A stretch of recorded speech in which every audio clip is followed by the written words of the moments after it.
Hello, I'm Dr. Navneeta, DNB General Physician and Consultant Diabetologist working at Reach Super Specialty Hospital, Pachpalli. ఇవాళ నేను discuss చేయాల్సిన topic ఏంటంటే what is diabetic diet. నిజంగా diabetic diet అనే terminology ఉందా?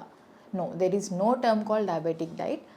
కావాలి అంటే మనం మెడికల్ న్యూట్రిషన్ థెరపీ అని చెప్పవచ్చు. It is nothing but adding nutritions to the patients with diabetic so that వాళ్ళకి షుగర్ కంట్రోల్ అనేది ఈజీగా బెటర్గా అవుతుందన్నమాట. So what is medical nutritional therapy? అందరూ తినే డైట్ని మనం తినమని చెప్తాము, but just to modify the nutrients in the diet which usually other rest of the family takes. So what is diabetic? మన అందరికీ తెలిసిందే డయాబెటిక్ అంటే ఏంటంటే షుగర్స్ ఎక్కువగా ఉండటం అనమాట. That is because of high carbohydrates. So మనం చేయాల్సింది ఏంటి అంటే ఏవైతే షుగర్స్ని కాజ్ చేసే కార్బోహైడ్రేట్స్ ఉంటాయో దాన్ని కట్ డౌన్ చేసుకోవాలి.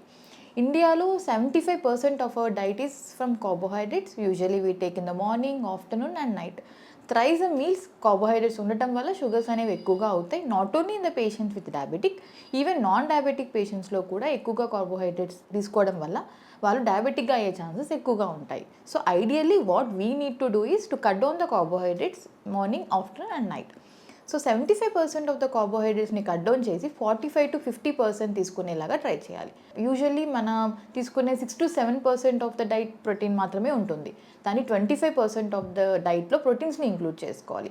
Like green gram, Bengal gram, soya, paneer, milk, all these are very rich in protein. Fats కూడా చాలా important and good fats are mostly important. So దానిలో కూడా ఒక 25% ఆఫ్ అవర్ డైట్ని ఫ్యాట్స్ ఇంక్లూడ్ చేసుకోవటం వల్ల మనం బ్యాలెన్స్డ్ డైట్గా చేసుకుంటాం అనమాట. So what ideally we need to advise to diabetic patients the balanced diet. అంతే తప్ప స్పెసిఫిక్గా డయాబెటిక్ డైట్ అనే టర్మినాలజీ అనేది లేదు. So that it is easy for the patients and it is more sustainable and more easy and సైకలాజికల్గా నేను కూడా ఏదో డైట్ చేస్తున్నాం అనే ఫీలింగ్ డయాబెటిక్ పేషెంట్స్కి రాదనమాట. That helps to control they sugars psychologically and physically and improves the quality of life.